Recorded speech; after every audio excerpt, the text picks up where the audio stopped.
So then he invited the both of us back to his home for dinner. His granddaughter is an amazing cook. She made, what was it called again, Momo? Tamagoyaki. And yes, it was very good. I'm so glad you found your old pilot, Momo. Yes, it really is a great thing. I am quite grateful. He isn't sure how long he has left, being 103 and all, but we're going to stay in touch. That's wonderful. Well, I hope something I discovered while you were away won't spoil the mood. Our conversations often go off the rails, so Well, I'll just wait for her to get here. Who? Hello, Dallas. What's this footage you wanted to show me? Oh, no. Oh, hello, Zero. How are you today? That's right. You two haven't talked since Momo was still being rather imperial. Phrasing that's difficult to accept, but I'll allow it because it is true. I know I was particularly harsh on you, Zero. I hope there are no hard feelings. Please call me Momo, and it's fine. I needed to hear it. It was brutal, but necessary. Kinda like the A-bombs. Freya! Too soon. Always. It's all right. As you can imagine, it's a sensitive topic. For both of us. Also, Momo, let's start over.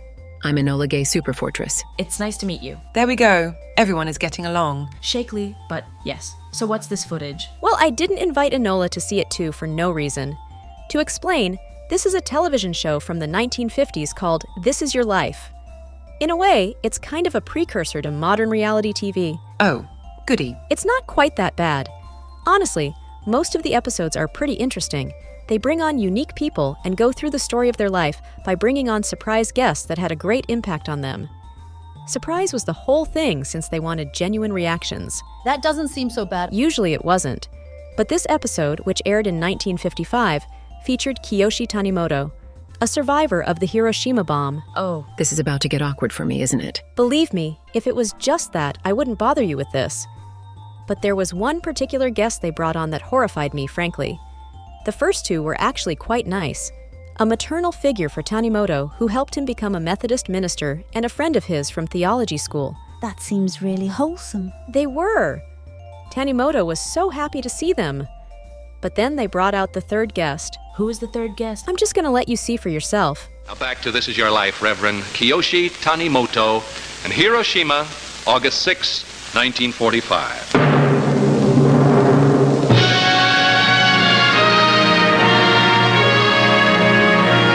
Time is standing still as our earth shakes to an explosion never before equaled. In a daze, you pull yourself from your position between the two garden rocks. From your vantage point, you again look out over the city. You started to tell us what you saw. What did you see? Well, I saw the whole city on fire. And many people running away from the city in silence. Their skin peeling off, the hanging from face, from arm. But strange to say, in silence, it looked like a procession of ghosts. Did you know that Hiroshima had been the first city to feel the force of atomic power? Well, I didn't know what happened. But as your mind clears, you think of your wife and baby, your church, your parishioners, all somewhere in the enveloping dust. Not gonna lie, this is pretty difficult to watch. But it's a story that needs to be told. Not sure I enjoy the host's particular sense of flair about it, but I'm glad he allowed Tanimoto to speak. You are? I may have dropped the bomb, but I was fighting Japan's war machine. Innocent civilians caught in the middle should always be heard. It would be no different if regular bombs had been dropped. The A-bombs just get more attention because of their power. So far, it's not too bad, though. Yeah, it's about to be. You start to run toward the city saying, "My God, help them." And looking down from thousands of feet over Hiroshima, all I could think of was, my God, what have we done? Wait, I recognize that voice. No, Yup, no. They wouldn't do that. Please, tell me this is a bad joke. I'm afraid not. I don't believe I can mentally prepare for this sort of awkwardness. You cannot. Am I about to be very upset? You are. Jesus H. Christ. The voice again of a man whose second of eternity was woven up with yours, Reverend Tanimoto. Now, you've never met him, have never seen him, but he's here tonight to clasp your hand in friendship. Captain Robert Lewis, United States Air Force, who along with Paul Tibbets piloted the plane from which the first atomic power was dropped over Hiroshima.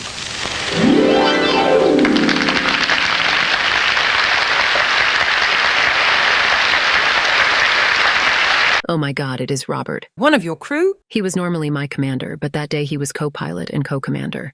He was a good man and friend. I saw him a few times after the war. He never mentioned this. What the hell is this show? Why would anyone think this was a good idea? A bit of clarification. Some sources say Robert was drunk in this recording. That isn't true. He had only one drink because the producers didn't actually tell him who he was meeting before he showed up. He tried to leave, and they chased him down to a nearby restaurant and somehow convinced him to come back. I cannot imagine. There are some things you just don't do. This is like the BBC surprising a survivor of Dresden with a Lancaster pilot. Right? The second-hand embarrassment is strong with this one. Captain Lewis, come in here close, and would you tell us, sir, of your experience on August 6, 1945? Goodness. Look at poor Tanimoto's posture. He looks scared. He was just surprised with one of the men tasked with nuking him. Not exactly an unreasonable reaction. Robert doesn't look very happy either. Well, Mr. Edwards, we left Tinian in the Mariana Islands at about 2:45 in the morning on August the 6th, 1945. Our destination was Japan. He can barely get the words out. I almost feel worse for him. You can tell he doesn't want to do this. Robert really was one of the best of my crew. He didn't deserve this.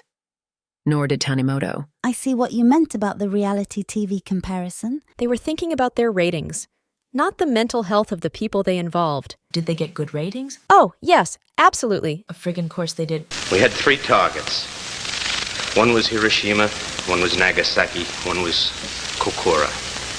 About an hour before we hit the coastline of Japan, we were notified that Hiroshima was clear. Therefore, Hiroshima became our target. Just before 8:15 a.m. Tokyo time, Tom Farabee, a very able bombardier, carefully aimed at his target, which was the 2nd Imperial Japanese Army headquarters. Wait, so it was a military target? Yes. All of our targets involved some element of the military. We didn't choose them for no reason. It was not just random city to annihilate, as is often portrayed. There was logistical justification for it. And the collateral damage? A typical carpet bombing would have had similar results. The firebombing of Tokyo was just as lethal. True, I suppose. 8:15 promptly, the bomb was dropped. We turned fast to get out of the way of the deadly radiation and bomb effects.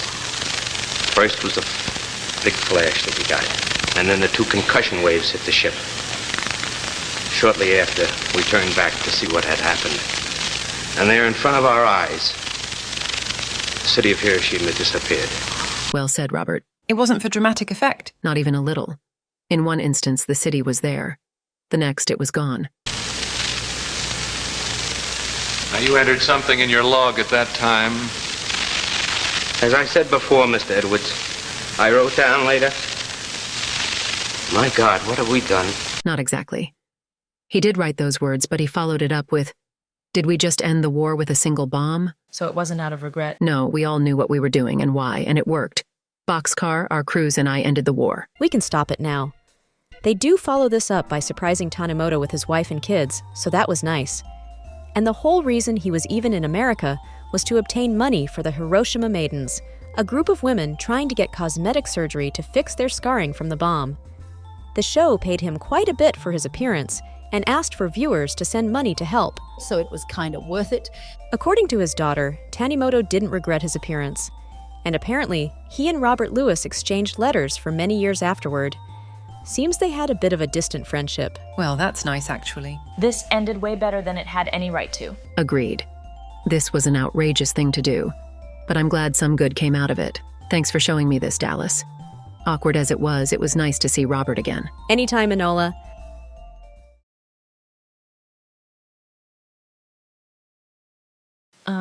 Excuse me, Miss Enola. Oh, hello, Momo. No need to be so formal. What can I do for you? I have a bit of a question, but you don't have to answer. Go ahead. What's on your mind? Do you regret it? The bomb, I mean. I must commend you. I don't think anyone has had the nerve to ask me that so bluntly. In truth, I don't regret doing it. It was my job. It had to happen. But I do regret the necessity of it. I regret the situation. That we were so pushed between a rock and a hard place that dropping those bombs was the better option. That should never be the case. And yet it was. I see. That actually makes a lot of sense. My sister Boxcar and I have a unique and heavy burden to bear, but we bear it gladly. We have talked many times together. I will tell you that it is our wish that no one should suffer such a fate at the hands of nuclear weapons ever again. That none of our fellow planes anywhere in the world will have to bear this weight. We stand here now to remind people of what war brings so that it can be avoided in the future. So that we do not get to that point ever again. I will tell you, Momo, I am not sorry for dropping that bomb. But I am sorry that it needed to be done. I don't blame you, not anymore. I did for a long time, but what you told me back then hit hard. My country's military was so stubborn. They brought us to ruin. But you rebuilt. I heard you met your old pilot. I did. He said a lot of things that made me rethink my opinions. He doesn't blame America anymore for what happened. Said he hopes I continue to remind future generations of our mistakes so they aren't repeated. Then our purposes are aligned. I hope going forward we can work together for the future. I'd like that. Also, seriously, that show was just awful. I know, right? Screw them.